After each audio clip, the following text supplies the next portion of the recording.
Hello, everybody. Welcome back to my analysis of the Great Designer Search 3. This is Challenge 5, Pack and Play. My name is Alexis Janson, winner of the Great Designer Search 1, been at Wizards for 11 years, and I'm here to apply my expertise and entertain you with my reactions to what the contestants are doing for Great Designer Search 3. So this challenge, each contestant had to pick an existing black bordered Magic expansion and then create 15 new cards, or 14 if there was a basic land in the pack. So create a pack of Magic cards, create a rare, some uncommons, some commons, whatever else goes into a pack. Like, they kind of had a little bit of leeway. Create some new cards that fit into the old expansion and show them off in a booster pack setting. I imagine this one's going to be really tough. I'm not sure how I would have done this one. You're still designing a bunch of commons, and commons are actually some of the hardest to design, especially in a designer test. Commons are really freaking hard to design anyways. People think they're easy, but they're actually pretty hard because you have so many constraints about simplicity and what you can do. And then in a designer test, somehow, even though you're doing real simple stuff, you have to show off that you've got new ideas. So you know, if you're just a designer for a set internal to Wizards, you can be like, well, the correct card here is a 2-mana 2/1 with prowess, done. And on a designer test, that doesn't really show anything. So I wouldn't want to have to do a lot of commons. So anyways, I got lucky with Great Designer Search 1. Let's see what we got here. So apparently they mostly picked their choices pretty early, in like an hour and a half. Ari picked Scars of Mirrodin. That's going to be cool. I was on that set. Chris picked Guild Pact. Jeremy picked Khans of Tarkir, and Scott picked Innistrad. So this is exciting. It's interesting that 3 of those 4 sets are sets from blocks we've been to at least twice. You've got 2 Mirrodin blocks, 2 Ravnica blocks, 2 Innistrad blocks, and then you've got this odd outlier here with Khans of Tarkir. But even that was a full block. Nobody picked a set that was kind of by itself. Nobody picked Origins or Dominaria or anything like that. So this will be interesting. And Ken's our guest judge. That's going to be exciting. Can't wait to see how he reacts. He's always a prolific writer with some interesting content.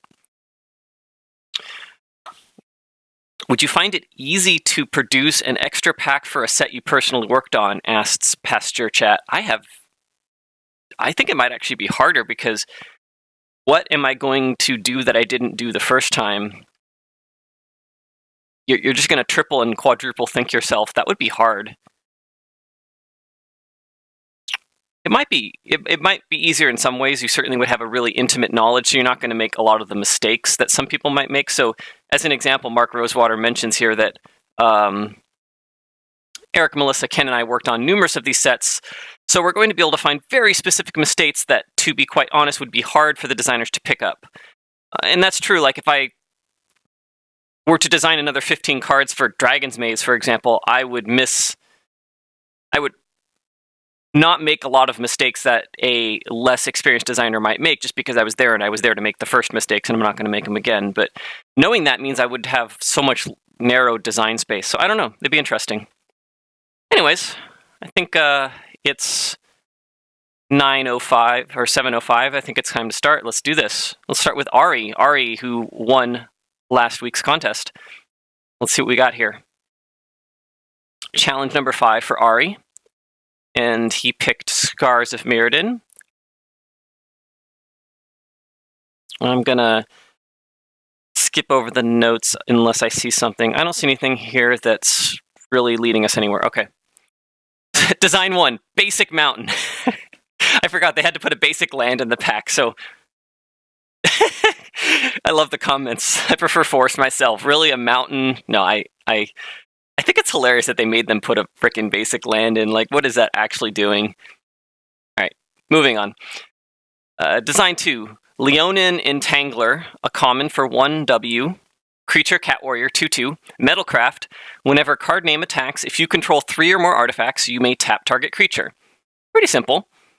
I'm surprised we didn't have that, actually. So I guess that's a good sign. If you create a card and I'm like, I thought we did that, and we didn't, that'd be a good sign. I'm surprised. Did we not do any Metalcraft tap effects?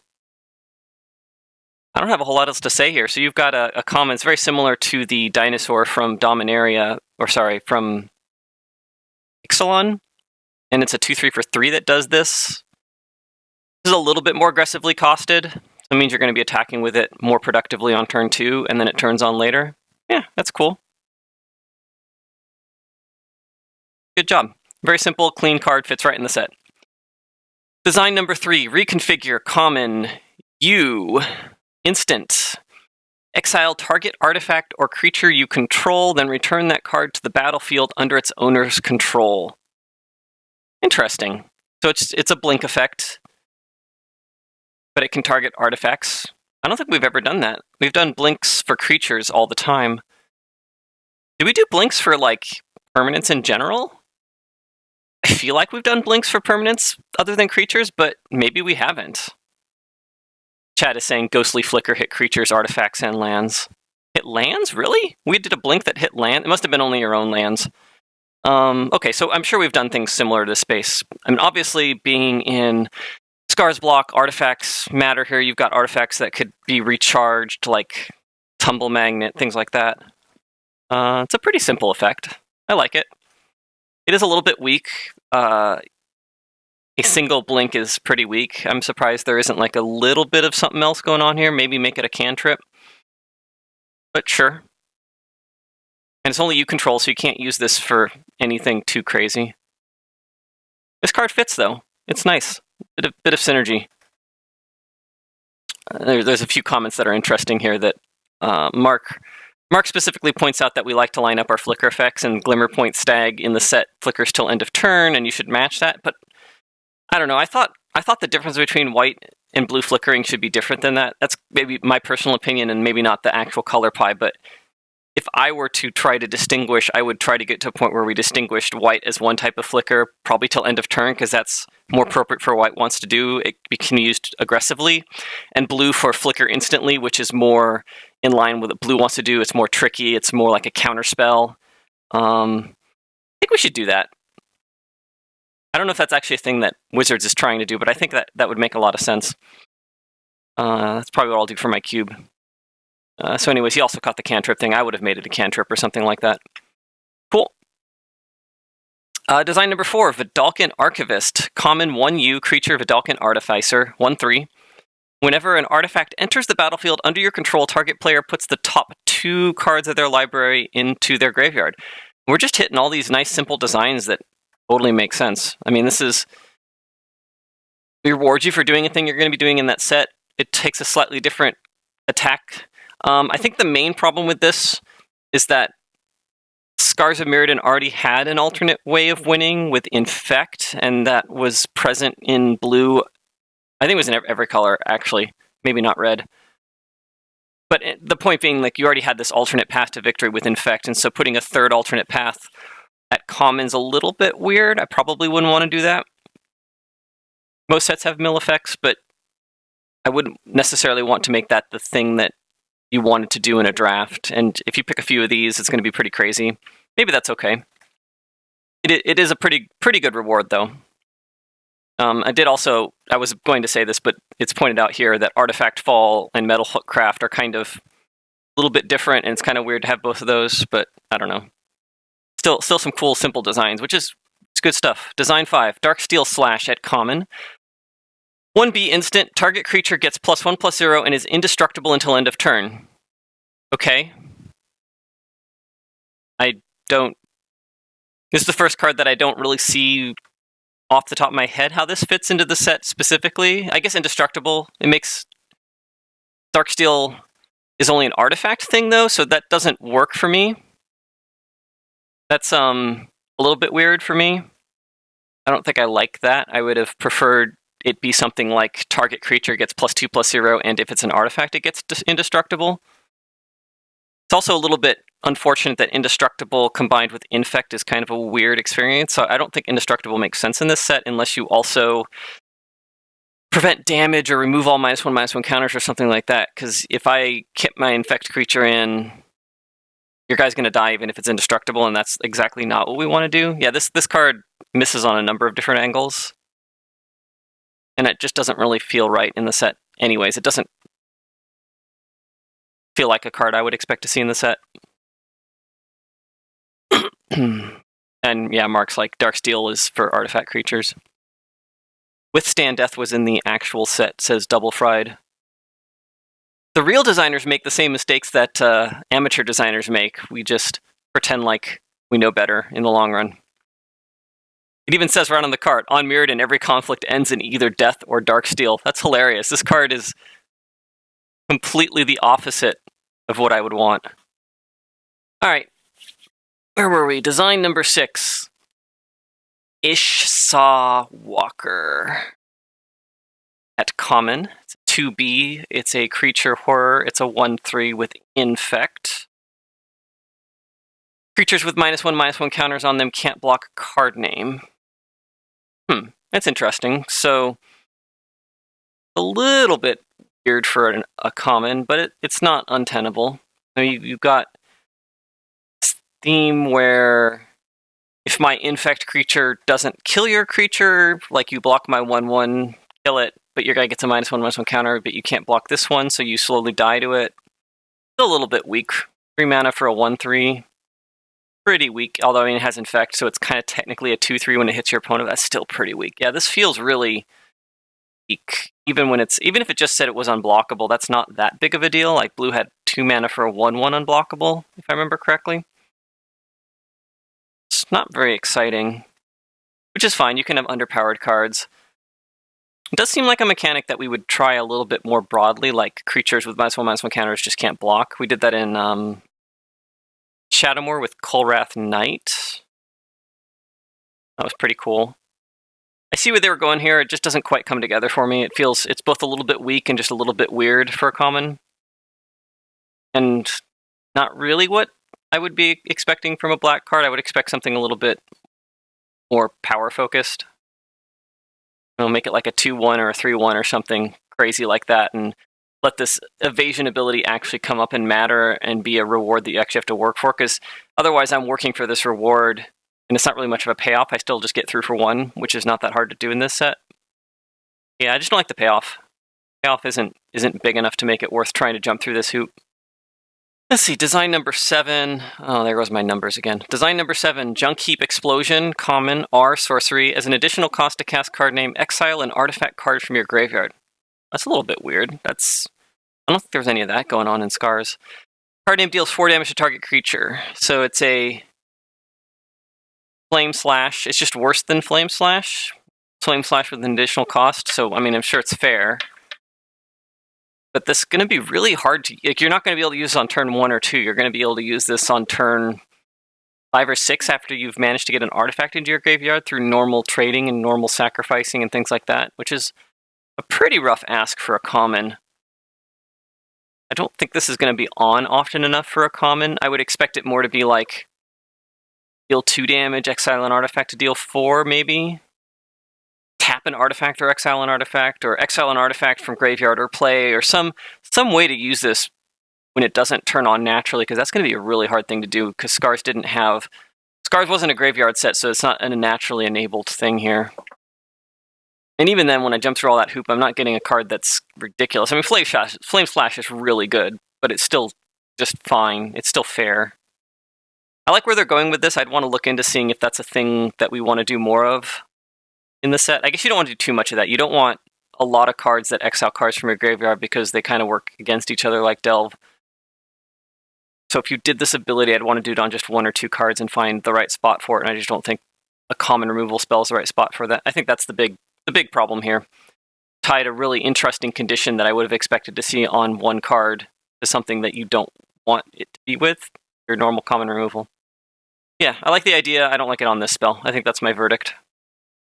Design number 8, Venomous Grasp, common, 1G instant, untap target creature. It gains reach and infect until end of turn. Oh, that's pretty cool. That's pretty cool. So it's got a couple different uses. You can surprise block anything you want to. Killing it. If you don't kill it, it at least makes it smaller because of the infect. You can use it on attack. Your unblocked creature suddenly gets infectious and then also gets to block next turn. It's kind of a white... Like, the problem is untap is kind of a white thing, I think. At least in the modern color palette. I guess green does that sometimes. tricks. I don't remember. I know it used to be green. I don't know if it's green anymore. I'd have to look it up. I haven't done the research on green yet. Obviously the reach is green and infect is green. Giving something infect is a pretty big thing to do, though. I know we were pretty careful about giving infect to things. That's a play pattern that's scary. It's sort of like double strike. And this is, in a lot of ways, 2-mana double strike, which is, red gets that, but it gets it with very specific target restrictions or things like that. I think there's a little bit much going on here. I think it's costable, though. This could be like 3 mana or something, and it might be okay. I just think we avoided... I bet the judges are going to talk about how we avoided giving infect, because that was something that we were very careful about. Oh, we did do it. Okay. I could have sworn we didn't do it. Tainted Strike. Doing this live is actually really hard, because if I wasn't doing this live, I would go and look all these things up, and I'd have much better comments. And this is why common design is really hard, is because your commons all have to fill different spaces and work together in ways where anytime you make a common, it affects all of your other commons, because those are the things you're going to see unlimited. So knowing that there's another card that grants infect is super important to know whether this card's okay or not, and what that card costs and how it works. And, what green creatures are in the set. Is there a 5/5 in the set versus in black, which has Tainted Strike, which has nothing bigger than, say, a 3/5. I don't know. I don't remember, but I'm just guessing. And I don't actually know the sets well enough to do this live, so this is actually mildly embarrassing, but it's kind of a good show of how hard common design is. The number of things you have to consider for such a simple card. Then the real question becomes, do you want 2 cards that grant infect at common? I think it'd be okay, but it'd definitely be a very different limited environment at that point. You'd have to get a lot. You have to be scared of unblocked 5/5s, which the ability is a lot scarier in green, says Mark. Design 9. Moonstone Locket, common. 2 for an artifact. When card name enters the battlefield, draw card. 3 sacrifice card name, return target non-land permanent to its owner's hand. Activate this ability only anytime you could cast a sorcery. Didn't we do a cycle of spell bombs in Scars? Yeah, we did a cycle of spell bombs. I feel like this is showing a different cycle that we would do instead of spell bombs. I wouldn't want to do this cycle and spell bombs. I wouldn't want to do 2 different cycles that had the bonus of draw a card and then had a colored ability that you got to do. I don't think we can assume this is replacing that cycle, because that's not the assumption we get to make with any other card, so I don't like this for that reason. I wouldn't expect to print this card. In a vacuum, it's okay. In a vacuum, this card's just another variation of spell bomb. You draw the card when it comes into play rather than when you sacrifice it or when you use it, which is fine. 4 mana to bounce a thing, and then the extra 2 mana to draw a card. And you can only use it as sorcery. That's a good thing to put there. That makes it way different. This would be really scary if you had to play around it once it was on the board. Yeah, I think this would be an interesting cycle we could do, like maybe next time we go back to Mirrodin. This is like the new spell bomb cycle, but I wouldn't do this with spell bombs. I mean, I think this is fine if it replaces spell bombs. It does a lot. It doesn't do some of the things spell bombs do. Actually, no, never mind. I misread it. Yeah, at 2 mana, it cycles, gives you some mana fixing in that mana filtering, whatever you want to call it, just like cycling does, and then later on it gives you an effect. But I like this a lot. I like if it replaces spell bombs, great. I'm not sure how that works. I'm not sure if like part of this submission you were allowed to say this replaces that, but I don't know. We can make assumptions. Design number 10, Contagion Feeder at common, 3 mana artifact creature horror, 3/1, sacrifice card name to proliferate. And then we got this comment from Eric. Nice. I love the comment. Nice. Done. We're done here. I mean, most of the value here is in a slightly bad creature. Like 3 mana 3/1's not really what you want to be playing, but it totally fills a 3-drop slot, and then once it becomes not usable, you want to proliferate with it. One-shot proliferate. Like you'd never would. The problem with this card is you'd never play it. You'd never want to be in a situation where you're just like 3 proliferate done. That's not a good card. Like the blue card was 3 that proliferated and draw a card. So this is this is really undervalue if all you're doing is proliferating with it. So the assumption is you're going to get value out of the body, but the body's pretty scary weak. It trades with anything. It's very, very filler, which is fine. I think this is fine as long as the set needs some filler. And I appreciate that there's a variety of power levels in this pack. You've got, this is a really good card. This is a really, really good card. This is a really narrow card. You have this card, which I think is actually pretty weak. So you have a nice balance of power, which is what you would expect in a pack. I don't know if the judge is looking for that or not. Galma's Assistant at common, 5-mana artifact creature golem, 3/4, a little bit low on rate, okay. When card name enters the battlefield, if white was spent to cast it, create a 1/1 mirror artifact creature token. Oh, that's cool. It's kind of maybe potentially replacing the cycle of the artifact creatures that had a colored activation cost to gain an ability. I actually like this. The Shadowmoor had this trick going on too to make hybrid cards that were really gold cards, and this is kind of creating colorless cards that have color to them, but you don't have to have the color to use them. The main drawback is you could almost just make this 4W and just do this, because I don't ever want to cast this as a 5-mana 3/4. If I'm playing white mana in my deck, basically I'm always going to have it by now in turn 5. And so if I'm not playing white mana in my deck, I just don't want to play this card. And I'm not sure how to fix that. I mean, you just find different rates. The problem is then if you mix up the rates, if you made this reasonable, made it a 4-mana 3/3, then it's really good when you get the mirror. So I'm not sure there's a way to balance this. I'm trying to imagine other effects that would be similar. I guess you could have blue taps a creature, black drains the opponent for 1. You'd have to have really small effects. Maybe W gives you something a little bit weaker than an extra 1/1. Yeah, I don't have a good suggestion for that. And that's really where this card is going to be hard. Making a cycle of cards where it actually serves the purpose of these cards. So when you have a card like this, when you have a card where you can cast it for colorless and have an activation, that's doing two things. It's giving you a higher density of artifacts, so that even if I always play white for this, I have an artifact to do the artifact matter stuff, but it also makes sure that there's cards that other decks can play if they need a 23rd or a 22nd card that isn't completely terrible to turn on their artifacts and to have a curve filler. And this doesn't fill that slot, so it doesn't really do what we want to do with those cards. And that's a really fine line to walk. It's really hard to get there. Whereas, theoretically, this card up here, the Moonstone Locket, I'd probably splash it. I'd probably put 1 island in. But even if I literally had no islands in my deck, if I had ways to sacrifice artifacts for something, I would still play this. I'd still play 2-mana cycle, get an artifact I can use for something. So this can at least fill that slot, whereas I don't think this card does. And I can think of a few effects that would have done that, even if they aren't white, so that's probably what I would have gone with if I was showing off this cycle. It would have been a hard cycle to finish, though. I'm not sure how I'd finish it. Got Ari in chat talking about how you've worked under the assumption that no particular cards were necessarily the same, that the judges thought that all cards were the same, so there's a little bit of a thing there. Bring out different sub-themes, show different takes on mechanics. I think that makes sense. I mean, obviously, if nothing else, you're showing 15 new cards.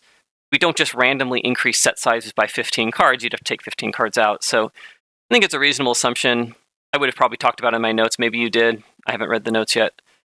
But again, it didn't seem like the judges dinged you much for that. I didn't see any comments that said, "Oh, we would never do this with the other one, and therefore this is just a bad card to show." Design 12, Nurok Sentinel, uncommon, 3U. Oh, is this our first uncommon? Yeah, first uncommon. Design 12, Nurok Sentinel, uncommon, 3U for a human wizard, 2/4. When card name enters the battlefield, untap target permanent. Okay, sure. Metalcraft, card name has flash as long as you control 3 or more artifacts. Oh, that's cool. That's cool. So that completely changes the strength of the card. I mean, obviously, normally this is just going to be a 4-mana 2/4 with a little tiny bit of an upside that's not a big deal. And then if I have Metalcraft, it does way more, because now I have 2 surprise blockers. That's huge. That's a great reward for Metalcraft. I love the upgrade. It's not even that unfair. I mean, you could probably print this card with just straight up flash and get away with it, it'd be really good. But I think this is fair. This is a good power balance of I would play this under both. I'd play this on turn 4, or I'd wait for Metalcraft, and I'll be happy with both. That's a really nice balance. Very good. I think the only thing I don't like about this is I think blue is supposed to say untap or tap, like you're supposed to not just untap things.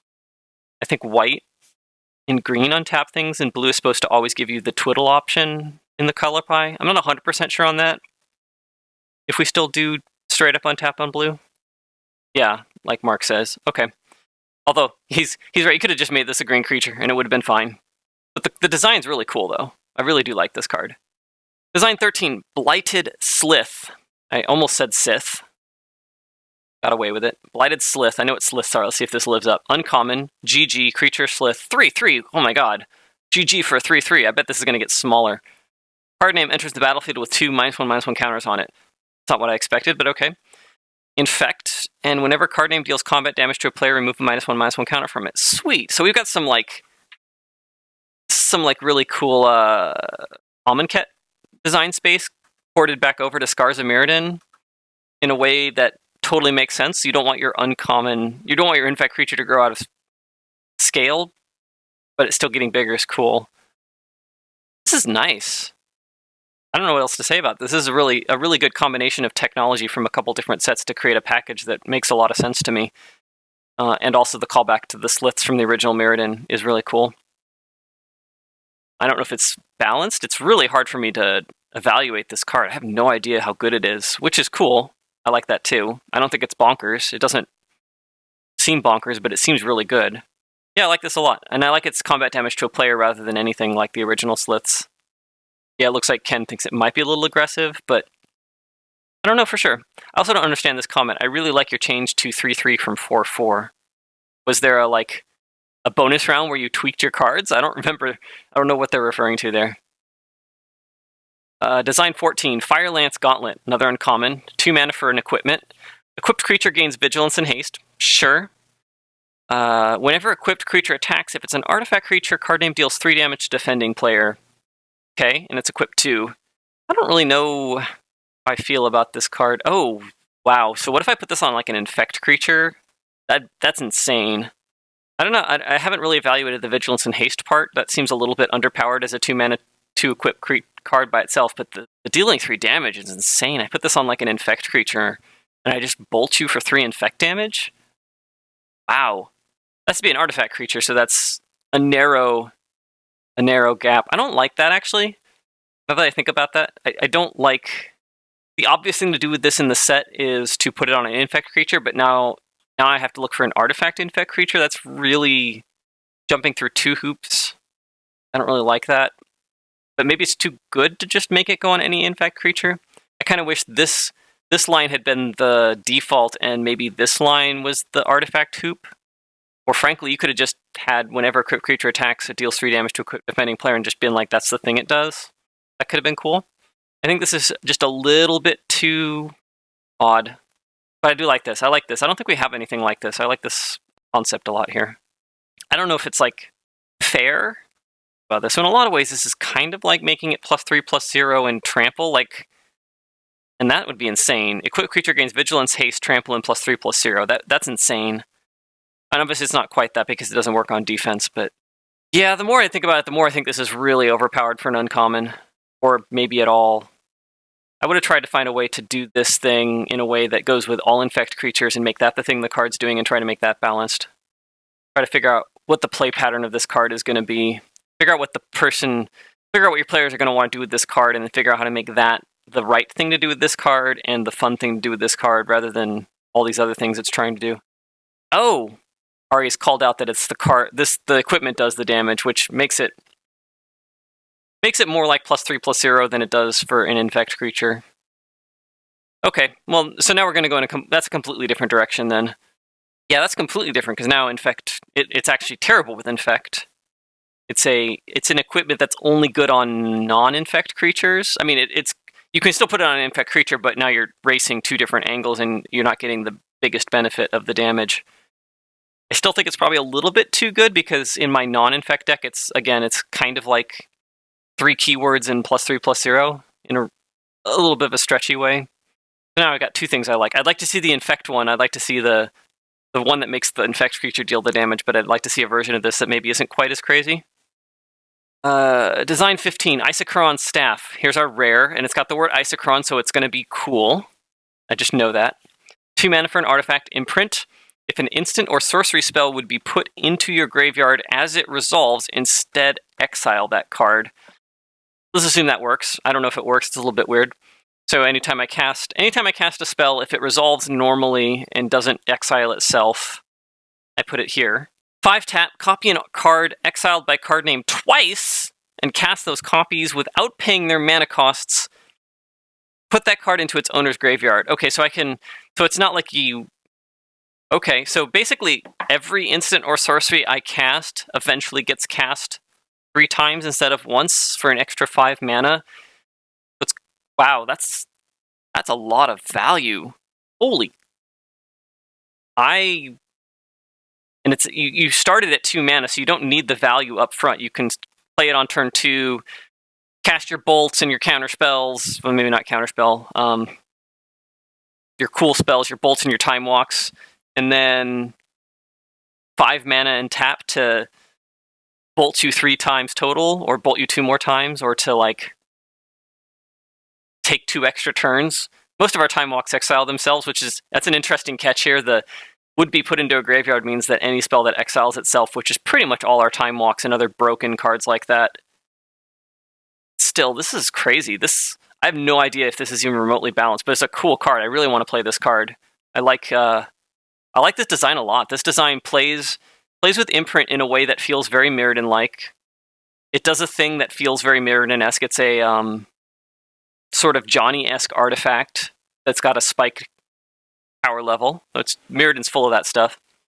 It does a cool effect. It does it in a way I've never seen before. I like this card a lot. This card is really cool. I don't know what the fair price is for this, but I think it's cool. You could make it cost 4 mana and 6 in tap, and I'd still play this in EDH, for example. So, yeah, this is a really cool card. I really liked this. This was a really good set of cards. There was a lot of cards that if you told me had been in Scars of Mirrodin, I would have just believed you. I think the only one I think Junk Heap Explosion was the only one that I kind of felt a little bit off in terms of I'm not convinced it should have been in Mirrodin. The Indestructible was weird, but we had that already. And oh yeah, the Mill one. I don't know if I would have done a Mill card in Mirrodin. Still pretty good. Pretty good. Designer number 2, Chris Mooney. What do we got, Chris? Chris Mooney did Guild Pact. Start with an island. Too strong to print, obviously. Design number 2, Basilica Recruit. Common. 1W for a 2/2. Card name has first strike as long as it's enchanted or haunted. Oh, that's kind of cool. That's really cool. So normally white gets to play the theme of enchanted or equipped.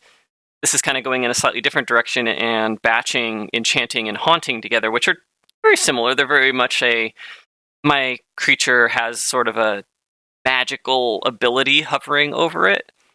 I don't know how I feel about this not caring about equipped. I could see both ways. I could see batching it into 3 things, but then you'd want to use a word for it, and you shouldn't use a new word when you've already got 5 keywords. So yeah, I think I like this. I think I like Enchanted or Haunted. This makes me want to play Haunt a little bit more. It lets me get that value out of the creature being haunted, even though I'm not necessarily going to get the trigger yet. That's cool. It's a little bit niche. And you've got 5 keywords in the set, so you don't have a ton of every individual keyword. If I'm drafting white, I might have a bit of Haunt and a bit of... But you're going to have a bunch of little bits of everything, and there's no other really reason to draft a bunch of Haunt. In fact, the Haunt cards were kind of just... They kind of stood on their own. Yeah, it's a bit narrow, but it gives you a second call out to Enchanted, and I know that Guild Pact had a series of auras. They were pretty weak, though. Okay. This is a cool idea. I'm not sure if it would work out in practice. This is something I definitely have to play test. Sometimes you really don't know, right? And the first strike's a bit weak. If it had been like +1/+1 in first strike, it would have given me a build around to actually go for, but this is just not really strong enough. In fact, it probably could just be a 2-mana 2/2 first strike and still not be bonkers. I like the line of text. I think it went on a card that didn't show that off very well. Design number 3, Right of Way, a common for 1W. It's an aura. Goes good with the last card then. Enchant creature you control. When Right of Way enters the battlefield, tap up to X target creatures, where X is the number of enchantments you control. Okay, interesting. Enchanted creature gets +1/+1 and has vigilance. So I know we had a little bit of a mini aura theme. I didn't realize comes into play auras in Ravnica, and you had the mage marks in Guild Pack, and the mage marks were a little bit weak. So yeah, there was a little bit of an enchanted creature theme going on. I remember that being a thing, the Flaring Flamekin, that sort of stuff. This is kind of playing into a different aspect of that, where it's not necessarily caring about enchanted creatures, but just raw enchantments. I kind of like that. I'd be a little bit worried that we're introducing too many sideways themes. I mean, Ravnica block is obviously about playing the guild and the guild mechanics and gold cards, and now here's another sideways theme. I'd be a little bit careful about that. You don't want to try and stuff too many obvious goals into your commons. But setting that aside and looking at it as a card, worst case, this taps one thing, so it's kind of like the red cartouche. Okay. This card's okay. It's about the right amount of value. Yeah, I like it. Design number 4, Regulate at common, 1U for an instant. Counter target spell unless its controller pays 1, plus an additional 2 if you control a multicolor permanent. Okay, so we're back to the multicolor matters stuff. I know there's a little bit of that going on in Ravnica block. I mean, best case scenario, this is 1U for mana leak. So this upgrades to mana leak from Force Spike. It's a bit weird. This gets the theme across. At least it's playing into a theme that already existed with multicolor matters. It's a bit mathy. I have to think about what this is going to do, and I have to remember, you have to kind of engineer a situation where I control a multicolored permanent, otherwise it's just Force Spike, which is sometimes okay. I don't know. Something about this card just doesn't feel quite right to me. Maybe it's just the weird mathy hoop type stuff going on here. But that's just words. We could fix that. Okay. I don't know how development would feel about a mana leak. And that's, I guess, the other problem is in Constructed, this becomes mana leak. You're asking development to do a lot of work to show this a good light. This is something you have to watch out for. If the card is only good at very specific numbers, which I think is true for this, I don't think this is nearly as interesting a card at any other numbers. That might be a little bit scary. You might want to talk to dev and see if they're okay with that. Mark also calling out the make too many things matters concept. We've got gold matters, which already was part of the set, and auras matters, which was already part of the set, but you're kind of pushing on both of those a little bit harder. So I'd be a little bit worried about that. Design 5, Shrink Wrap at common, 1U for an instant, replicate 2U. For those who don't remember, means you can copy it as many times as you want by paying the replicate cost. So 1U for an instant, replicate 2U, target creature gets -2/-0 until end of turn, then if its power is 0 or less, return it to its owner's hand. Oh, that's a really interesting effect. I mean, just forgetting the replicate portion, that's an interesting effect of, I'm going to shrink your creature, and if it hits below 0, bounce it. I like this line of text a lot. This is a really creative line of text. I don't know if it actually plays well. I'd want to try it out. Sometimes things that are clever turn out to just not be actually good gameplay. And I like it on replicate so that you can get that value out of it. Otherwise, you're just going to wait until it bounces a creature, and it's just a really weird bounce spell. I'm just not sure it's common. It does a lot for a common. It not only is it do a thing, then also do a thing, but also the idea of 5 mana bounce 2 creatures is a little bit pushed for a common. We try not to. I think we try to make that uncommon nowadays. I know Vacuum Melt was uncommon, a little bit off as a common. I like this line of text, though. The one thing I like a lot is to see if we could make this line of text into something that made sense as a card, and then I want to try it out. Design number 6, Tormented Thrall at common, 1B for a 2/2 haunt. Card name and the creature it haunts can't block. That is a really weird take on haunt.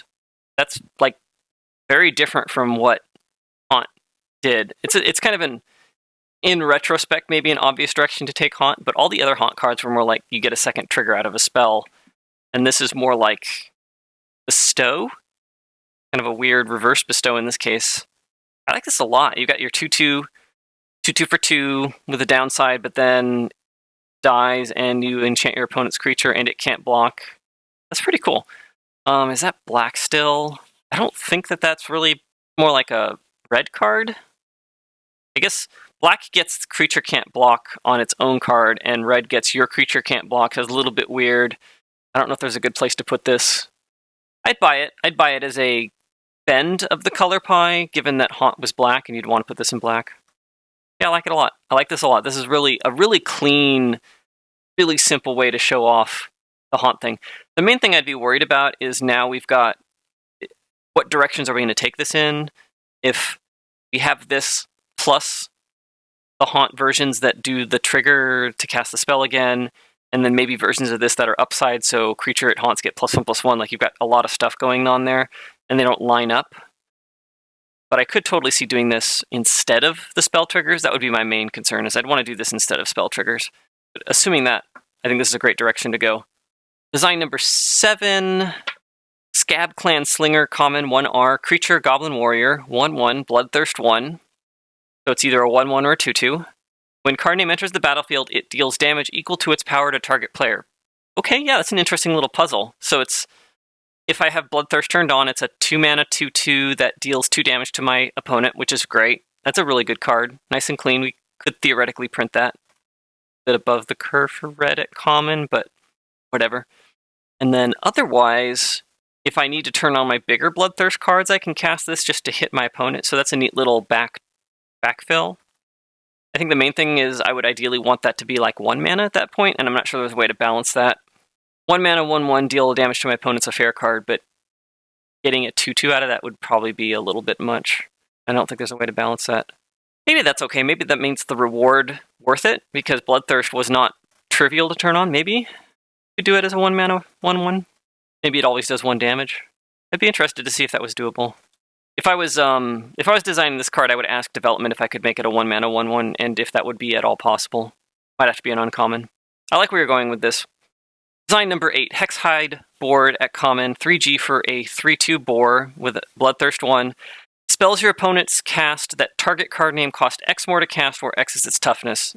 Okay, so that's a bit wordy and mathy and weird for a common. That doesn't feel common to me. It doesn't actually feel that exciting, honestly. I mean, it might as well just be hexproof. Like, why isn't this just 4 mana, 3/2 Bloodthirst 1 hexproof? I mean, that's totally fair, I think. We print 4 mana medium-sized creatures with hexproof before. This is just a really fancy way of writing something that's just way more complicated than it needs to be. I don't like this card. I don't see where the upside is. I'm also not sure that the taxing on targeting things is green. I think that's more of a blue thing. I'd prefer to keep that in blue if I was making that decision. Yeah, this is a bit of a miss for me. It's the mathiness. Design 9, Flagrant Challenger, 2RG common, creature 4/2. Card name can't be blocked unless all creatures able to block it do so. That's a little weird. I don't even know. Like, let's not worry about corner cases, because this is going to have some weird corner cases, because card name can't be blocked unless all creatures able to block it to do so. So it's either, if I'm going to block it, it's the only thing I'm blocking, otherwise it's unblockable. And unblockable is not really red or green. I don't like this card color pie-wise. Like, unblockable is blue. Forcing to be blocked is green or red, but the end effect is very blue. It's very lure-like, and doing lure at common has been something we've stopped doing because it's just so game-ending. So you get in this weird conundrum where I've got this 4/2, and you can't block it, and you can't block it until you finally give in and block it, and it trades with 1 or 2 of your creatures, and then it's too late because you've taken a bunch of damage from my other creatures that attack that turn. This sounds like terrible gameplay. I'd want to try this, but I'm worried that this would be very degenerate. You have to make a really bad decision the turn after this comes into play, and you're going to take a bunch of damage either way. I don't like it. I do like how you've taken something that kind of reads like a red or green effect to create a blue effect that maybe it is. Maybe it is red-green. Maybe if this was uncommon, it'd be okay.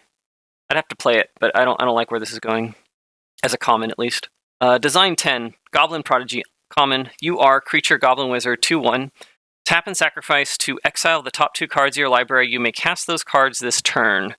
This feels red.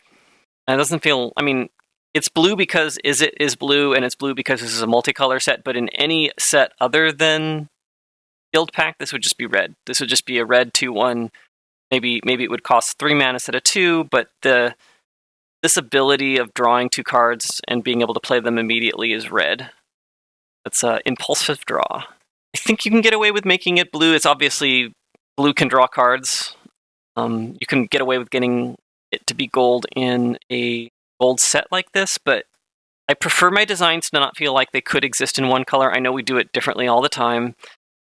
I know we make white, blue, vigilant angels and stuff like that. I'm curious if Mark Rosewater calls out that this should be a black-green angel or not. The rate's good. I like that. 2 mana, 2/1. Got kind of it's kind of like divination, but you have to do it immediately, and you can only cast them. You can't get lands. Yeah, I think this is good. It's a really good space to be in. The fact that you can't play lands, though, I mean, that makes it more fair, but it also means a lot of times you're just going to sack this and you're going to be like, I didn't get anything. That could lead to a lot of unfun games, just for me. Like, I'm going to sack it and get nothing. It's not like divination where you can just wait till later. You're not going to be able to use this on your opponent's turn safely either. Okay. Yeah, I'm starting to not love this as much. There's got a little bit too much going on. Make it not feel good. I don't know how to fix that. Maybe, like, tap, exile the top 2 cards, may sacrifice Goblin Prodigy. If you do, you may cast those cards. Like, you get to see what they are first. That'd be interesting. Okay, well, that's my new decision. You don't sack it until you decide to cast the cards. I've made the card better. All right. Design number 11, Indemnity, common. It is a 2 mana white-black hybrid card, so it costs white or black, white or black. I don't think we did. So this is kind of hinting at a different type of cycle, because we didn't do anything like this at common. Instant. Card name deals damage to target creature equal to the amount of combat damage it dealt to you this turn. You gain that much life. Huh. That is a weird cross between white and black. It's hard to figure out what it means. Gotta stop for a second. So the first part, the retributive part's very white. The gaining life is very black. White can gain life, so that's okay. Black can kill creatures, so that's okay. I see where you're going there. It's really hard to evaluate hybrid cards. They always bend the color pie. It's almost impossible to have a hybrid card that does anything interesting that doesn't bend the color pie, and this bends it, but I think it's a good bend.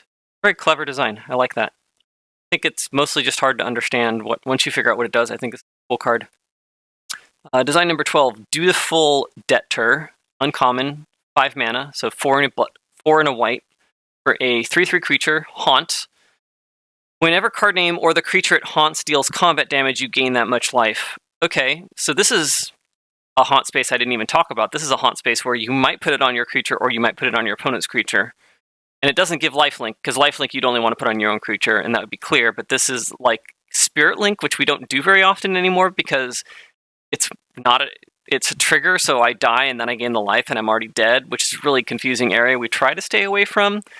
It's purposefully avoids design technology and keywords we already have, and so you're setting up your players to be confused, and that's a real big risk. It's uncommon, but still, there's a lot of risk here, and I'm not sure it's worth it. I would find a different ability to do on my 5 mana haunt creature. So setting that aside, rate's okay. 5 mana, it's kind of like a 5 mana 3/3 lifelink. Pretty good, actually. I think that's my main concern. Is I would prefer it used lifelink, even though it changed how it could be used. That's my main concern. I do like the new haunt, the new take on haunt though. Design 13, Lightning Round, uncommon. It's like bonus round from Battle Bond. Lightning Round, 3R for sorcery, replicate. Going back really fast. Quinn Cognito says there wasn't lifelink in Guild Pact. Okay, yeah, that makes it a little bit more okay, but the problem is we have to design for today, not for... We don't get to take our cards and time machine them back and pretend like they're okay. We're supposed to design with modern. But I understand there wasn't lifelink then, so I don't know. It's like a weird, non-existent paradox of space that only GDS3 plays in, and it doesn't actually matter for the real world, so I would have been careful with that. Design 13, Lightning Round, uncommon, 3R for a sorcery with replicate. Exile 2 instant or sorcery cards from your graveyard. Okay, so we're playing in a weird space with replicate. We didn't do anything like this. No non-mana costs at all. I think all the replicate costs were the same cost as the spell, so this is completely off the ranch, whatever you call it. Card name deals 3 damage to target creature. So base level 4 mana, deal 3 damage to a creature, which is terrible, but totally playable because it's removal. You play removal. And for every 2 spells that I have already cast, I get to do it again. It's probably pretty fair and pretty good later game, but not so crazy, because I have a deck full of spells, which this is a limited card. So I might be able to do this once in an average game, and if I'm really lucky, and I drafted the Spell Matters deck, I copy it twice, which is kind of that's going to be a blowout. I'm a little bit worried about how much this scales. It could be really frustrating to play against that style of deck, but I think it is going to happen. You gotta be real careful. So this is playing a space where you have these things that scale or do crazy things if you go super linear with your deck in limited, and we got to be really careful that linear scale is hard enough to do that when it happens, it's rare enough that you feel like you did a really awesome thing, but your opponent doesn't have to play against that like every draft. Like I don't want to play against this card every draft, or at least I don't want to get blown out by this every draft. If the draft environment is such where this gets to do 9 damage every draft, that's not good. And that would be kind of a bit of a development concern, but it's a bit of a design concern too. You want to make sure that you're not setting that up to be the case, where your uncommons are just complete blowouts. But I like the technology. I like the cost. Surprised Eric didn't comment on the blowout thing. Design 14, Death Collector, uncommon, 1 WB for a creature 2/2. When card name enters the battlefield, return target creature from a graveyard to the battlefield until card name leaves the battlefield. What? Wow. That's neat. Reverse Oblivion Ring from the graveyard. I like that a lot. It's and it's a very gold feeling because it's got that, obviously the black Gravedigger thing and the white Oblivion Ring thing. I like that a lot. I don't know if it's balanced. I mean, 3 mana reanimates. 3 mana Gravedigger, bring a creature back into play. Although I guess it's not a Gravedigger because I can kill it. It's really more like Animate Dead. This is Animate Dead, but as a 2/2. Development's going to be scared of this, but it's a cool effect. I really like this card a lot if it could see print. I just don't know if it could. I'm sure there's some broken combos you can do with this. Just like Animate Dead with World Gorger Dragon kind of went infinite. This kind of does the same thing. Yeah, this goes infinite just like Animate Dead with things like that. You could probably put some sort of let's assume you put some sort of catch on that so that couldn't be happening. This is still pretty cool. I like this a lot. This is a really cool effect. Really, some of the hardest cards to design are finding gold space that mixes things from each color in a way that produces a whole new effect, and this does that, and I like this a lot. I mean, yes, Animate Dead was a black card, but this feels white, this feels black, and that's really awesome. Zerlik asks if I still work for WotC. No, I do not. I left WotC a couple of months ago, so I'm doing this. I am doing this as a boring amateur civilian now, for fun. Everything I say, you take with a grain of salt because it is not official in any way. All right, we're up to our rare. Design 15, Street Tiller Sage, 4 RG, creature, Giant Warrior Druid. Giant Warrior Druid! 7/4, trample. That's big, but it's a rare. Whenever card name attacks, discard your hand. Whenever card name deals combat damage to a player, draw that many cards. Wow, okay. That's exciting. That's risky, though. Like, I attack and my opponent kills it. Oh my god, there's so much risk here. I'd be really scared to do that. That is a very high risk, high reward card. That's a bit high risk, high reward for my tastes. I am not the audience, and I play Spiky. I play Johnny. See this? I mean, you have to give it like hexproof or something for me to feel safe playing this. But I mean, the whole point of the card is obviously the risk. I mean, if you just said whenever card name deals combat damage, discard your hand, then draw that many cards. Like, I think we've done cards like that. So the risk is the whole point of the card, and I don't like the risk. I don't know who this is for. Like, Timmy's not going to want to do this. Spike is going to be scared away from this. The Johnny Jennies are going to probably find a way to abuse this, but then the reward is a very spiky reward. Doesn't quite hit any of the points I want this to hit. It's a really cool combination of abilities. I don't know how to fix it. I don't know how to. This may not be viable. I don't know who plays this card. It's not. It's also an interesting thing to show off as a rare. It doesn't feel like it tells me anything about your ability to design rares for Return to Ravnica block, other than it just being a gold card. And not only that, but like this is green, and the red ability is the downside. So it's kind of like the last card. So yeah, I like the gold part. This shows me you can make a really interesting mix of colors to make a gold card. I just don't know if I can make this card printable. These are hard to evaluate because they feel like real cards in a real set, which I guess was the point. So good job, Chris. All right, Jeremy with Cons of Tarkir, the Morph Wedge set. Design number 2, Shearing Speed, a common. W, Enchantment Aura, Enchant Creature. Enchanted creature gets +1/+1 and has first strike. R, Enchanted creature gains haste until end of turn. Okay. Feels a little underpowered to me. It's just your usual power boosting common with a extra effect from red. Like, I don't know. This feels... I mean, I see how it makes sense in the set. You've got... Let's see what wedges. So you got Mardu. Very aggressive Mardu. This would go in. Good with Prowess, which was in white. Jeskai, I mean, was with Jeskai. Yeah, okay. Interesting. Granting haste is always kind of an issue, too, just because you're only going to do that the turn it comes into play, and only if you have the extra mana, and after that, this is just a white card. Like, I cast a creature. The only time I'm going to do this is if I have 2 mana after casting a creature and have this card. I don't like granting haste as an activated ability. Yeah, this card doesn't do it for me. There's really not doing anything. It's kind of... It doesn't show anything off. It doesn't feel like a card I want to see in a booster pack. Design number 3, Einok Companion, a common, 3W for a 2/3. When Einok Companion enters the battlefield, put a +1/+1 counter on another target warrior you control. Okay, sure. A pretty basic common.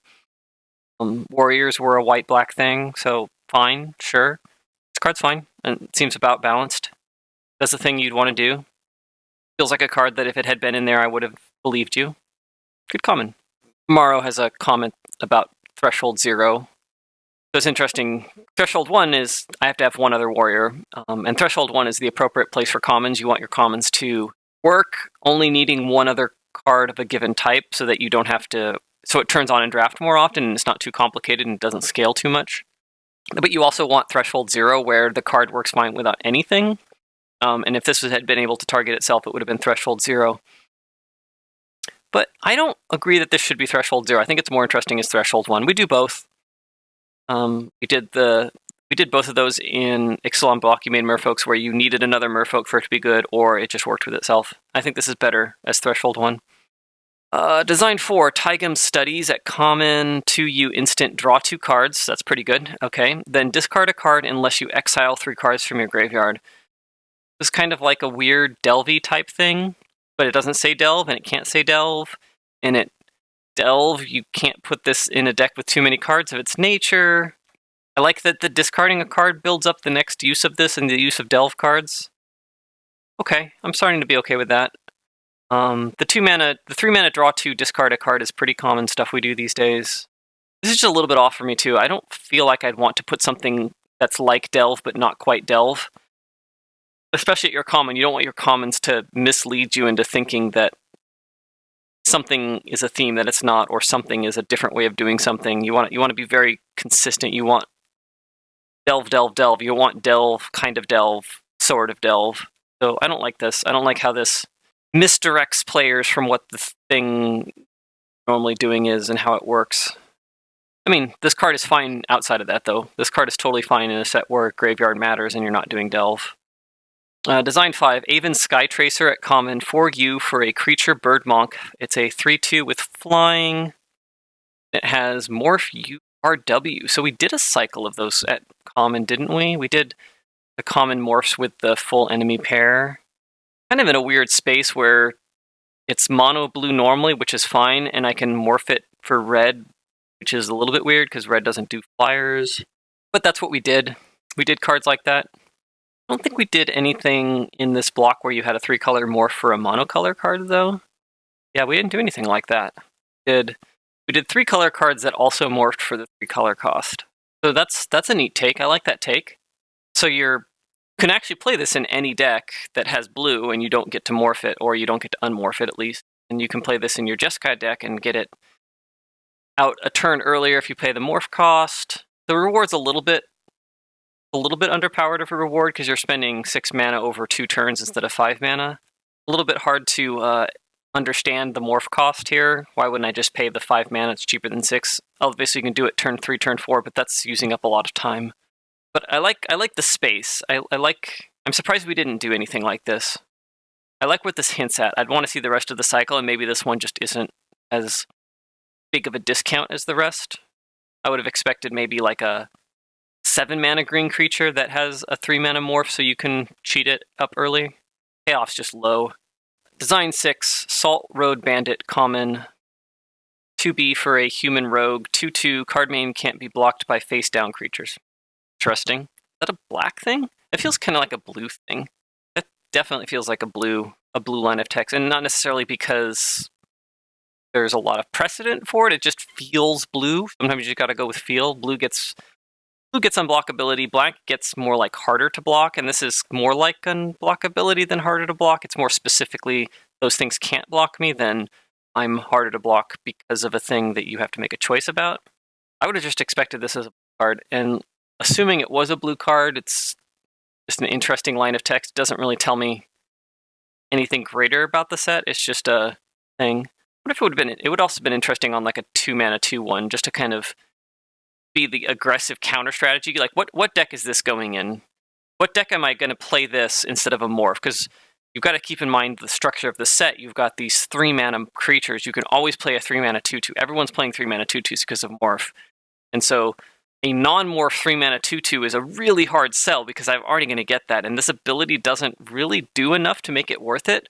Whereas if it had been a 2-mana 2/1 or maybe a 4-mana 3/3, you start to get to a place where, or 4-mana 3/2, so that it actually makes sense why it can't be blocked.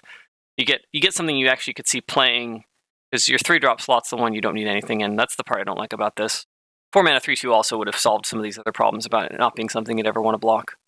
Design 7, Tear Apart, a common. 3BB for a sorcery, destroy target creature. Raid, that creature's controller loses 2 life if you attack with a creature. Yeah, that's a simple card. It's a very simple card. Possibly could have cost 4 mana. 5 mana is fine. We do that. Yeah, 5 mana is usually where we put these things at common. There's not much to say here. It's a limited removal spell. 5 mana, destroy a creature, get a slight bonus. It's interesting that it's not an instant, because that means you can't like attack with a creature and then before blockers do the thing, you have to wait till after combat. So you got some awkward tension there that most of the raid cards didn't have. A lot of the raid cards, you don't want to make too many raid cards, and I know we probably had a couple, but you don't want your raid cards to be things where you're like, I want to cast this pre-combat. Oh darn, it doesn't have raids, so that sucks, and I'll wait till after combat, but then I can't do it when I want to do it. A little bit problematic. You're not playing into the strategy of what the mechanic wants you to do. If it had been an instant, that would have been fine, although it would have been way more powerful. I don't like this. I don't like this as a raid bonus. I mean, I know we had some raid cards like that. I just don't like it. Design 8, Teamer Forager. 1R for a human. 1/3. Ferocious, tap, discard a card, draw a card. Active this ability only if you control a creature with power 4 or greater. Okay, whatever. It's slightly better stats for a goblin rummager or whatever he is. Rummaging goblin. But you have to have a creature with power 4 or greater. I don't like that, because by the time I beat creature that power 4 or greater, now looting's not going to help me get to that point in the game where I can actually have the cards I want to survive with. Looting's really powerful, so it's still going to be good.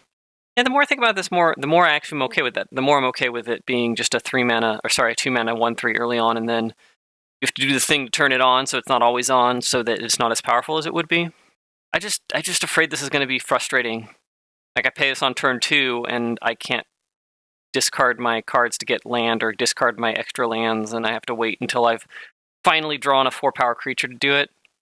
And I don't feel like the flavor. There's no flavor here either. Like, it's just, here's a random card with a normal ability we print, and I've just put Ferocious on it. I don't see any, like, there's no nuance to this card that makes it make sense why it has Ferocious. I don't like this card. It doesn't really tell me anything I want to see.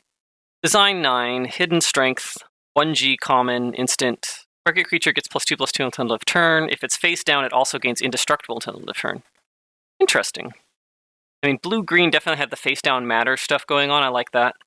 Indestructible's a nice rider. Base effect is fine. Yeah, this card's great. It tells me to do the thing that I want to do in the set, the thing that green cares about. It's fair. Could possibly even cost G. Great, I love it. Design 10, Scouting Report, common, 2G sorcery. Search your library for 2 basic lands with different names, reveal them, and put them into your hand, then shuffle your library. Okay.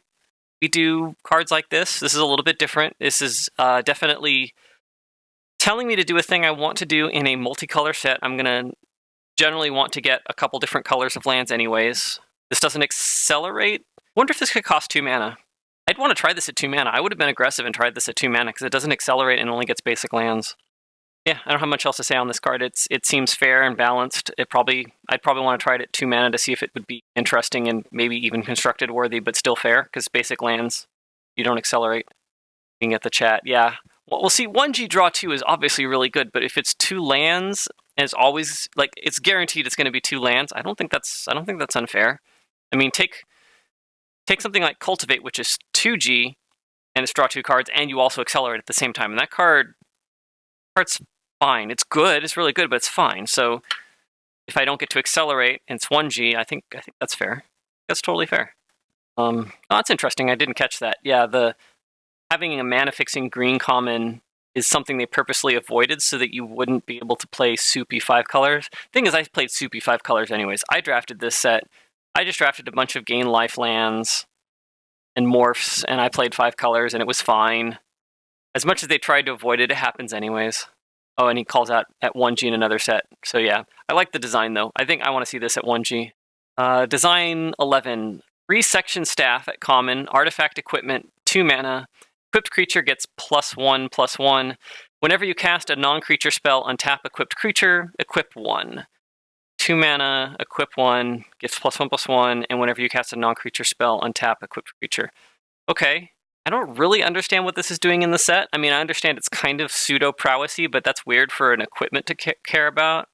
Pretty busy for a common to have to think about whether I'm going to be able to trigger this with an instant during your turn. I don't know. This doesn't do it for me. I don't see why this is here. I don't think this is that interesting of a design. I don't think it tells me anything cool. I don't like this card. Not how much she'll say there. Yeah, this is a little bit of a Johnny card. I mean, you can definitely combine it with a mana creature and a bunch of cantrips and kind of go wild and do kind of that Jeskai combo deck. But if I'm going to do that, I'm going to do it with a card that has a lot more utility than just untapping one specific creature. This just does a lot of stuff for a common. It's a bit complex for a common, and at the same time, it's stuff I don't even want to be doing in this set that much. I'm not even sure I would play this card. You got to think your commons are kind of your backbone of your drafts, and if you've got a colorless uncommon that doesn't even feel like it's a card that you'd want to play regularly, it better be serving a very good purpose. It should be either a sideboard card or a fixer or something that like holds the set together in some other way, but this doesn't do anything. I don't see what this is doing for the set. Design 12, Rakshasa's Rights at uncommon, 3B for an enchantment. Whenever one or more cards are put into exile from your graveyard, you may pay 2. If you do, target creature gets -2/-2 until end of turn. Okay. So when I cast a delve spell, I can pay 2 to kill a thing. That's a lot of stuff going on there. I like the trigger. Makes me a little sad that it triggers once for a group, which is going to be a little bit hard and a little bit confusing. I'm not even sure if that works. Like, having to know the difference between whether this exiles a bunch of cards together or one card at a time is going to be kind of a pain. I understand why it's all at once. And then I have to pay 2 mana, so I have to have the extra mana, which if I'm delving, I might have the extra mana, so that's cool. And then the reward is I get to kill a thing, which is, I kind of wish it was Drain. Like, I don't like my uncommon build-arounds to be things that are only good in draft. I want my uncommon build-arounds to also be things that I can make budget decks, because that's a really important thing for your uncommons. Your uncommons are sort of your rares of budget decks, and you want your uncommons to be things that people don't mind building those budget decks around, and that those cards are going to be good. I guess -2/-2 to creatures, kind of the thing you could play in budget. It's not terrible, but it's not as like straightforward. I'm killing your creatures. If you have any creatures, maybe you don't have creatures, maybe your creatures are too big, where I'd rather just be draining you or making you discard a card or doing something that's going to be proactively good all the time rather than some of the time, because I'm already jumping through a hoop. I'm already doing something that's only going to happen some of the time, so don't make this part dependent on my opponent having a thing that I care about. Don't give me 2 hoops, one which I don't have any control over. I don't like that part. But let's say we change the trigger. This is an interesting trigger. I like it. Conceptually, I'm just not sure it would end up working out. Yeah, I like the build around. I just would rather it had a trigger that didn't depend on my opponent. It's obviously fine for draft. In draft, this card, I'm going to want to do that thing, but this is more just thinking long-term what the cards do in all the different formats that they are going to get played in. Not sure if draining is one of those effects. I mean, you could have made a zombie token too. That was definitely Sultai. There's options. Anyways, what my point on this is just I want to make sure that when you're making uncommons, you realize that they're not just for draft, but they're also really important for budget players. Uncommon dual lands and uncommon build arounds and uncommon power cards. Like those cards should also be interesting in sort of casual budget Magic. And this is fine. Killing creatures is fine, but I would have wanted to make a nod towards something that was a little bit encouraged me a little bit more to try and do the thing in casual constructed, like Drakehaven or the cycling card that drains life or makes gold or anything like that. Something that I have control over whether it's good or not, whether not my opponents have control over whether it's good or not. That's all. Sure, milling would be another option. Design 13. Oh god, milling would be crazy, Cube Meister, because you just mill you'd mill yourself and it would like pile on the delve. Be like, I delve a thing and I mill myself so I have enough for my next delve card. Design 13, Kaisham Trickster, uncommon, 3R for a 4/2 Efreet Monk. 1U to switch its power toughness until end of turn and morph 2R. Okay, so wow, this is busy. 4 mana 4/2, okay, sure. 2 mana to switch its power toughness, so it's kind of like a 2/4 sometimes. Morph 2R. This has a lot of depth to its complexity. There's a lot going on here. Power toughness switching is always complicated, and now we've added another mode. So this card has like 3 or 4 different modes and different ways for me to try and optimize it depending on what kind of game I'm playing. I think the complexity is below the surface, though. I think this is a fine card up front. Like, it's only as complex as I want to make it. My opponent has to think about the complexity too. Power toughness switching is weird. Yeah, I think this is fine. If it had anything else on it, it'd be too complicated, but I think just these 2 lines of text is good. I like it. Design number 14, Dragon Claw Trophy, uncommon. 1 mana. For an artifact that's 1 and tap to add GU or R. 3 GUR tap sacrifice to create a 4/4 bear creature token. Activate only when you can cast a sorcery. Okay, so this is implying a cycle, but I don't know what that cycle does, because obviously the base cycle is I'm a mana fixer. That's all I do is I mana fix until you get late in the game, and then you get some sort of bonus. The question is, are all the bonuses creatures, or is the creature the exciting one and there's going to be like draw 2 cards and other stuff? It's hard to evaluate this because I don't know what the rest of the cycle does. So if the rest of the cycle does other things like draw cards, maybe drain some life, that's cool. If they all make creature tokens, that's a little bit less exciting because that feels like a green thing. I would have liked to see another card so I knew where this was going. But as a cycle, this is pretty cool. It's a little underpowered. It's really only good if I get to 6 mana, and that's a lot. That's a lot. Usually these types of cards get cashed in a lot cheaper. So like your clue tokens, they accelerate and then they cash in for like 3, I think it was. Yeah, I think this cycle fails to do the things I want this kind of cycle to do, especially at uncommon. So at common, you can print these bad mana fixers and sometimes you play them, but at uncommon, I would have expected it to accelerate and have a cheaper reward. This doesn't show me anything I haven't seen before. I'm not a huge fan of this. This is just a sideways way of making a worse key rune. I don't like this at all.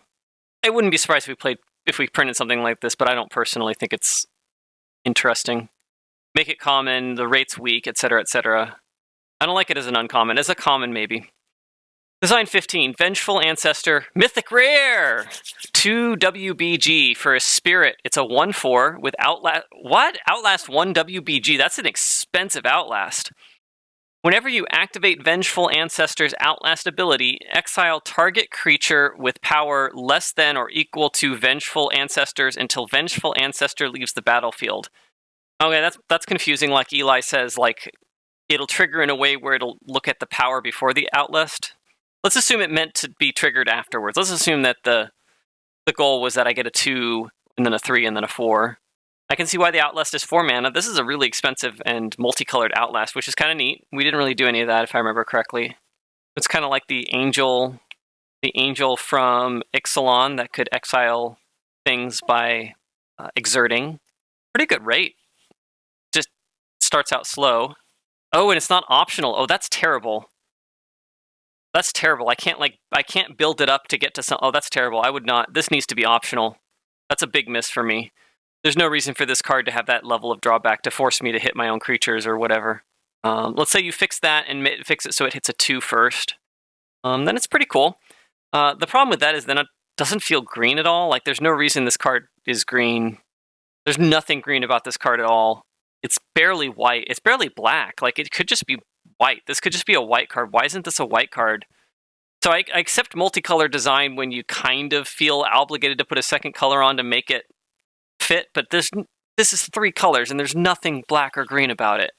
I don't like that. That's not good. If this was mono white and you fixed the power thing and you made it optional to target, this would be a cool card. And then I'd like the puzzle. I'd like the puzzle of making it a 2, then a 3, then a 4, then a 5, and having to work your way up. That's kind of cool. I'm not sure it would be mythic. Maybe it's mythic. It's a stretch. It feels more utilitarian. It feels more like a rare. Cube Miser mentions that green gets to swallow creatures now. I hope that's not a thing. I don't think that should be a thing. But even if it is, like, this doesn't need to be green, and even then it's not black, except for the part where it kills creatures, but the fact that it comes back is not very black. I don't like this. There's a lot. I think this is a mono-white card. Current wording suggests it will be forced to exile itself. Yeah, there's a lot of things going on here. It's sad. You only get 1 rare in this, and you gotta really use that rare well. Yeah, multicolored cards that feel monocolored are normal. As much as we say we don't want to print the white blue 4/4 Vigilant Angel, like, we do it all the time. Wizards does it all the freaking time, and so I hate it. I think we should try to not do it, but we do it. To me, it feels like a miss every time it happens. So we've got Scott Wilson with Innistrad. Design number 2, Last Grasp. W for an aura with flash. Enchant creature you control. When enchanted creature dies, you may destroy target creature that dealt damage this turn. What? So, like, it has flash, so the obvious playstyle is I'm going to play it on something that's about to die in a situation where something else is also dealing damage that isn't dying. So I can chump with something and let that creature kill the thing it chumped and 2 for 1 myself. Or I can kill something that hit me after this thing trades. There's a lot going on here. This is a really... I think it's fair. The card is fair. This is complicated. This is way more complicated than it looks. There's a lot of options here. It's also just weird as an aura because you've given it flash and you've made it very obvious that I'm supposed to cast it right before... It's going to, like, go into play and leave the battlefield. Like, why is this not... This should just be an instant that says destroy target creature that dealt damage to a creature you control this turn, or something like that. Something that kind of did almost exactly the same thing. This is just really... This is really hooping, and this is like an A to B to C to D card. There's so much going on. You have to go through all these steps to get this thing. We would never do this as a white common. We would just say destroy target creature that dealt damage. It's very confusing. Design 3, Tracking Hound at common. 3W for a creature 2/5. Tracking Hound has vigilance as long as there is a werewolf on the battlefield. Okay. Oh, no, wait, hold on. That's funny. Yeah, so it's like a bloodhound that tracks down wolves. That's awesome. The flavor's pretty cute. It's any werewolf, not just your own, which is kind of confusing and kind of a feel bad, but it can also be your own. That's playing into the space of the Knights from Dominaria, which I think is actually kind of cool space. I definitely don't like cards in general that key off what your opponent is doing, but as long as it's something you can do and that you're reasonably going to be doing, that's fine.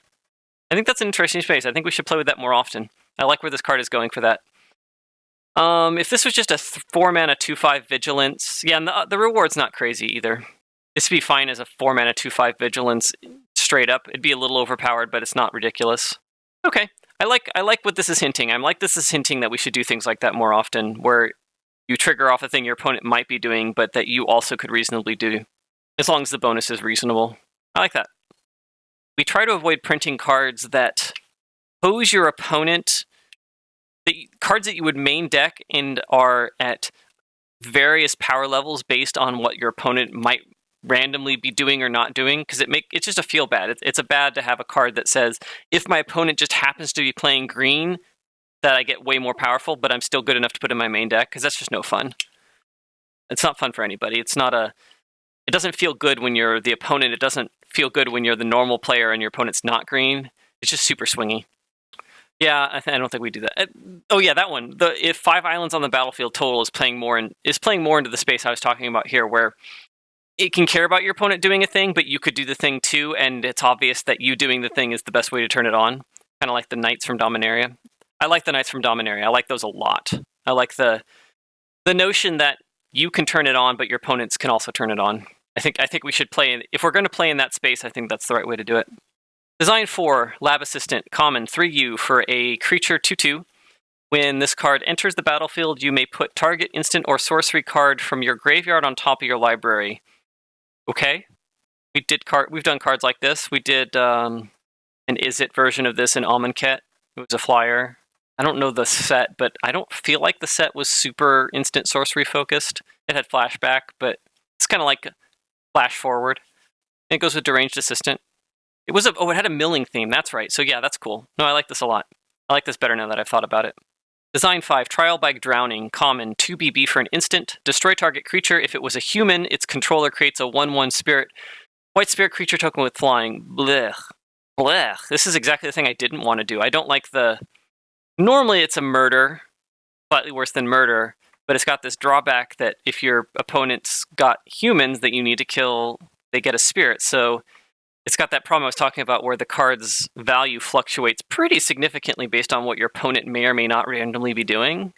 I mean, yeah, sure, you could occasionally use it on your own human to get a 1/1 spirit. That's like desperation. That's a situation you'd be doing only if like your opponent's at 1 life and a flyer is going to kill him. I don't like it. I don't like drawback removal like this. I mean, I know we did Victim of the Night. I don't think that's modern color. I don't think that's good design philosophy anymore. Design 6, Wall of Flesh at common, 2B. Didn't we do a Wall of Flesh? I could have sworn there was a Wall of Flesh.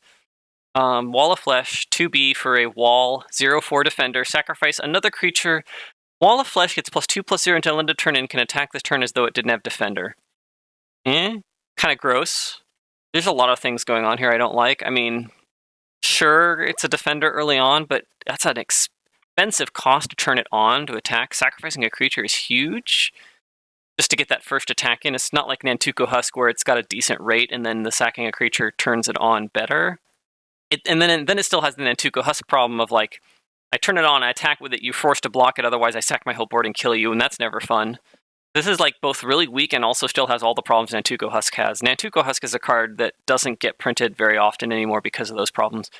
We don't like basically getting in a situation where you force your opponent to chump every turn and I sack just enough things to not lose the Nantuko Husk, or you take 2 and I don't actually sack anything because I'm not ready to kill you yet, but you couldn't block it because I could trade. Like, it creates terrible decisions for your opponent to have to plan out all the possible ways you can sack things and take the safest version, and so it's just way more powerful than it looks because it doesn't have a shields down moment. When Morrow and the other designers talk about shields down moments, that's what they're talking about for cards like that, where you want to make the cost to use the ability more significant so that my opponent can actually play around with it. Sometimes there's times it's off because I don't have the mana. Sometimes it's more important for you to make me spend the mana and it actually has a higher cost to use. And this has all the problems Nantuko Husk has other than being way overcosted for the base rate. Design 7, Blood Charm, common, 1R, instant. Choose 1. Target creature gets +3/+0 until end of turn. Target vampire gains double strike until end of turn. Transform target werewolf you control. That's pretty interesting. It's got like a vampire mode and a werewolf mode. Were those were the 2 red tribes? Those are the 2 red tribes. Okay. And then a third backup mode that worked. That's interesting. The base mode, this mode is pretty reasonable. This mode's pretty reasonable. Transform is pretty reasonable. Yeah, I like what the werewolves were they werewolves on both sides? They were werewolves on both sides, right? Yeah, they were werewolves on both sides. Okay. You can flip them either direction. And it's you control, so you can't screw with your opponent. Okay. Yeah. Got a lot of options for a common. 3 modes at common. I know we've done it before, but that was a long time ago. A little bit busy for a common. A lot of things, a lot of options here. I like the name, actually, the Blood Charm. Yeah, I like this a lot. I like what we're doing here. It might be a little bit busy for a common, but I like it a lot. I'm just not sure if it's printable as a common. If you're not a fan of Victim of Night, how do those feelings transfer to Cast Down? Not a huge fan of Cast Down either. It's definitely the thing about Cast Down, and Victim of Night 2 being at uncommon is it's more geared towards constructed, where it's more of a metagame type call. Like once you get up to uncommon plus, it's a little bit more okay. The other difference of and Victim of Night's okay, and Cast Down's much more okay in that, constructed aside, in limited, your opponent is going to have something you can target. It's a restriction that it restricts the play of the card. It gives you choice. It restricts your choices, but you're still going to be able to do it. If my opponent doesn't have a legend, if my opponent only has legends, that's a pretty rare situation in limited, and it happens.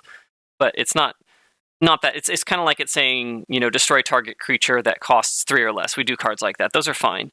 Victim of Night was a little bit sketchier because it was reasonable that your opponent might not have any legal targets. Still not too bad. I guess maybe I'm okay with Victim of Night now that I think about it. Design 8, Devil Poker, common, 1R for a devil, 2/1, morbid. At the beginning of each end step, if a creature died this turn, Devil Poker deals 1 damage to each opponent. Okay, 2 mana, 2/1, so fairly normal rate, and sometimes it'll deal an extra damage. Okay, it's a pretty simple card.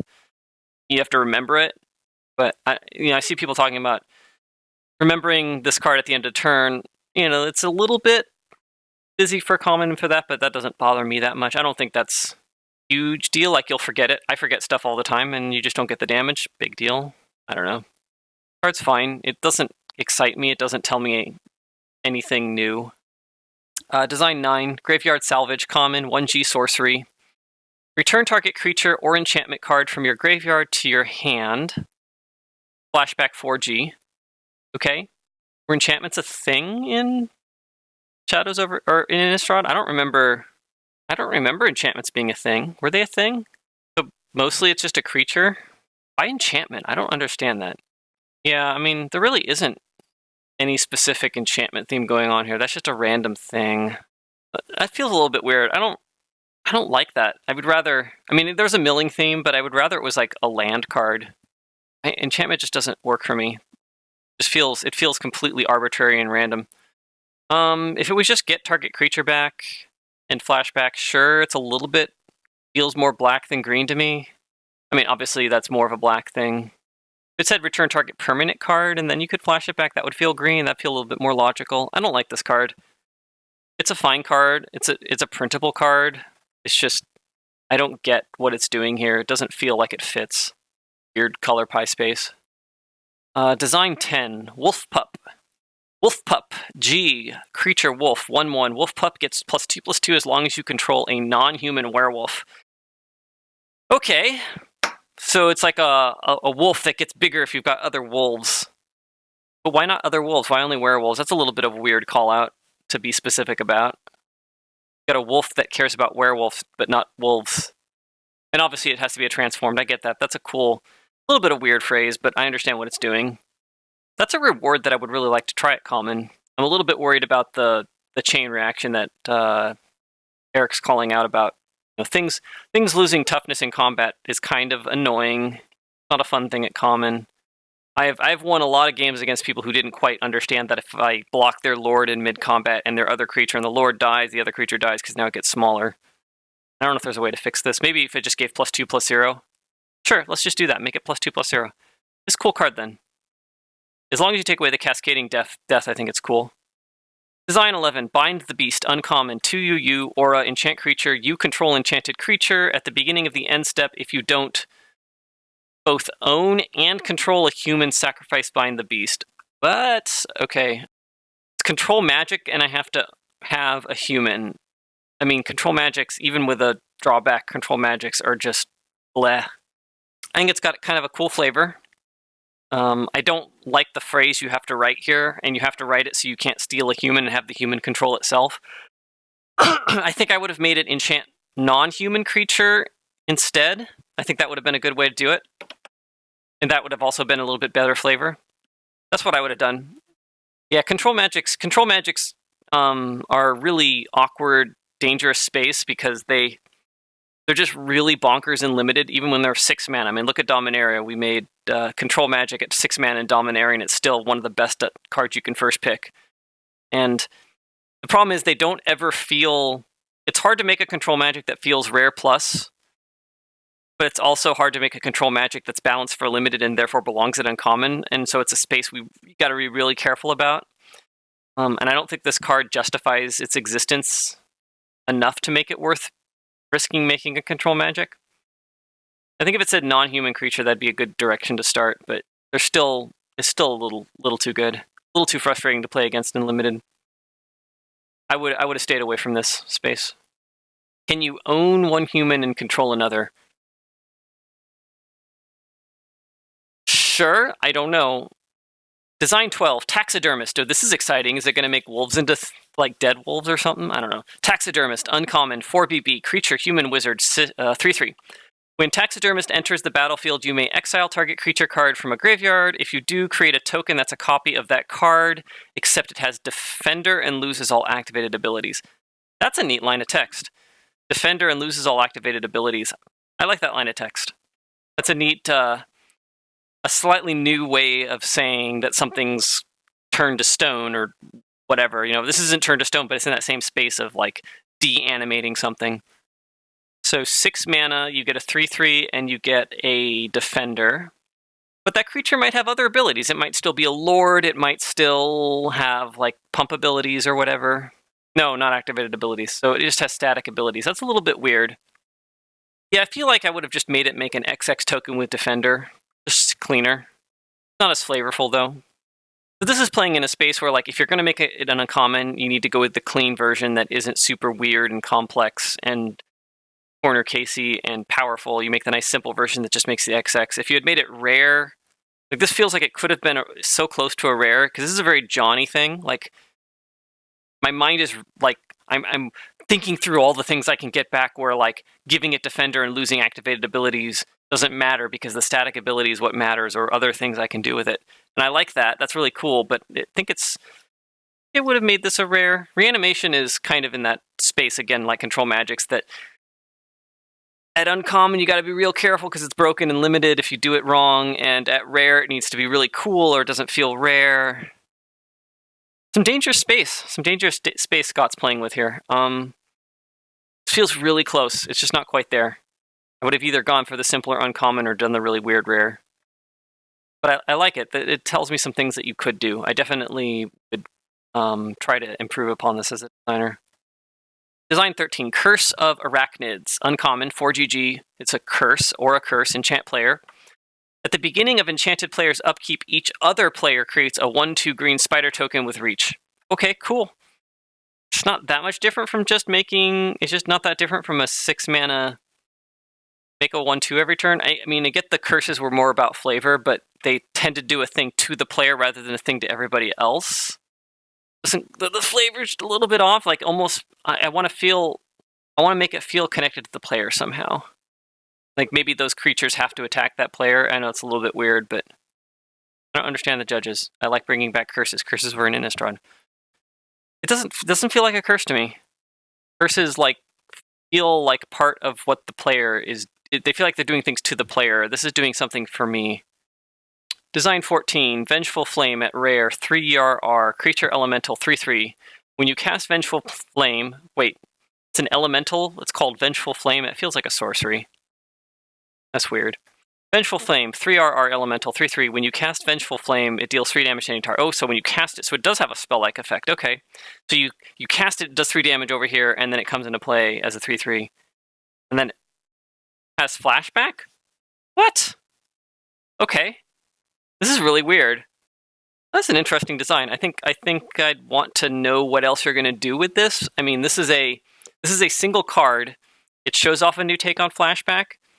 I'm not convinced you want to do too many of these. It's kind of just cool as a one-time thing, and we wouldn't want to make flashback do all the rule work, make flashback on permanents do a thing. Yeah, I'm not convinced. I'd want to see a lot more designs before I was convinced this was worth doing. It's a cool design. It's just feels very future sighty. I think it'd be better off as just a 5-mana Flame Tongue Kavu that had an Exile from the Graveyard ability, which is not that exciting. Like, this is rare only because it's abusing Flashback, which tells me you don't have a lot of designs for this. So yeah, I don't like this at all. I don't like... I guess it's rare because it kills... It's a 3-for-1. Still, mostly rare because you're doing weird things with Flashback. That's all I got there. I don't know where else you'd go with this.